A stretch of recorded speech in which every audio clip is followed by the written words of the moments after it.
We're back with serial entrepreneur Chris Harris. So you're doing a lot of community service stuff now. What are some of the things that you're involved with? Personally, I've always had a strong connection to the ocean, and I really like the Surfrider Foundation. When I was in college, I did I worked with the Blue Water Task Force and did the water testing every day. Not as active as I'd like to be in the Surfrider Foundation, but when they have the beach cleanup days, I definitely participate in that.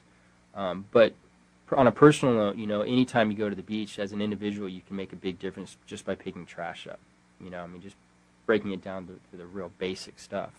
Me and my wife did the diabetes bike-a-thon, and we also do, business-wise, we do the shred days, community shred days. One thing we've realized in this industry is that it's the individuals that are being affected the most by identity theft. Big corporations, they have the payroll to hire a director of security or a records manager to make sure those records are being protected. Individuals just don't realize how much information is being sent to them via the mail that needs to be protected. One of the reasons we moved to this new location is to offer a place in our warehouse where individuals can bring stuff to us and witness the destruction. So that's something that we feel strong about, and we don't just do it on Oahu, but we also do it on the outer islands as well, offer the free shred days. So how does that thing work? With the shred days? Yeah. What we do is we try to partnership up with an organization to help us promote it. Recently, we've done Shred Day on Maui for AARP. The way that works is you're able to bring up to 4 boxes for free, and we shred the stuff and give you a certificate of destruction. And it's for individuals only. It's not for businesses. It's for the individuals, especially the elderly, because they're affected the most as well. And then more recently, I'm vice chair with the Boy Scouts of America for their upcoming event to raise money. Yeah. So you ever have people coming in like, oh, here's my 4 boxes, and then like 20 minutes later, I got 4 more? Yeah. We had a truckload pull up one time. That was pretty funny. They had about 50 boxes in the back of their pickup truck. So you had them choose 4. Well, yeah. I left it to, at the time, who was sponsoring the event, I let them deal with it. I'm like, if you want to shred them all, we'll shred them all, but it's for individuals. So. Yeah. And then what about the business that's doing the recycled matter? Are you guys spending a lot of time on that and looking at that being a core piece of what you guys are up to, or kind of a side thing? No, we would like it to be. We're looking at investing in better equipment that can increase the manufacturing capability of the company. We're trying to fill out the market right now to see, which one of those products is going to, experience the most growth. We do the oil boxes. We sell those to C.W. Carter and Pennzoil. The mulch is tied into the housing market, into construction. It looks like, there's steady growth in construction for the next couple years, but nothing like we've seen in the previous 5. But we'd like to continue to manufacture that product just to make it available, because it is a good product and is recyclable. What about that surf contest you were doing before? Weren't you doing some kind of a fundraising surf contest either here or in California? Oh, no, that's the Friendship Paddle, and it's a great organization. I've been doing it for the past, this will be the 4th year.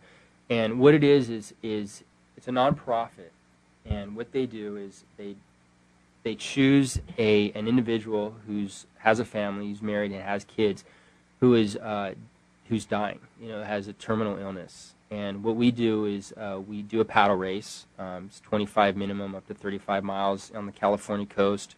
Last year we paddled around Santa Cruz Island, and this year I think it's going from Santa Cruz Island to Santa Barbara Harbor.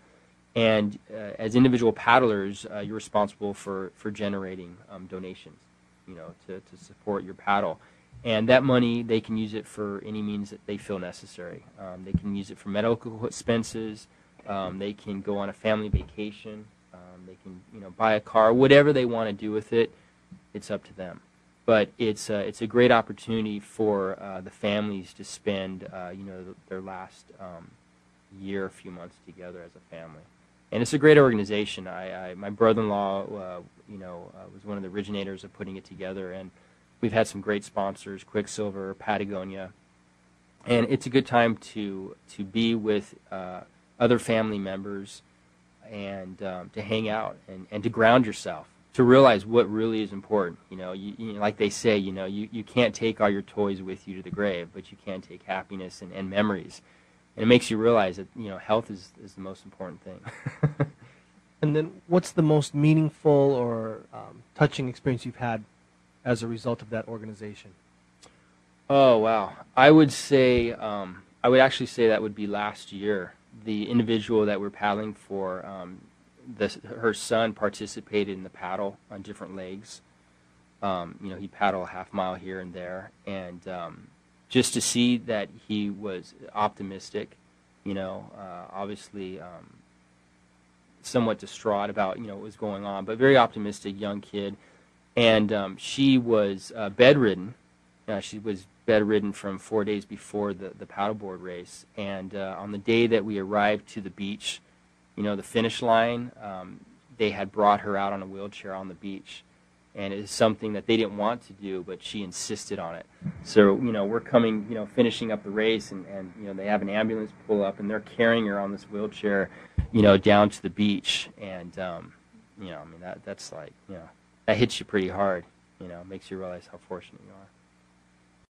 Thanks for joining us today on Greater Good Radio. For more information or a transcript of today's show, please visit us online at greatergoodradio.com. This is your host, Evan Leong and Carrie Leong, saying please join us next time for another episode of Greater Good Radio, Hawaii.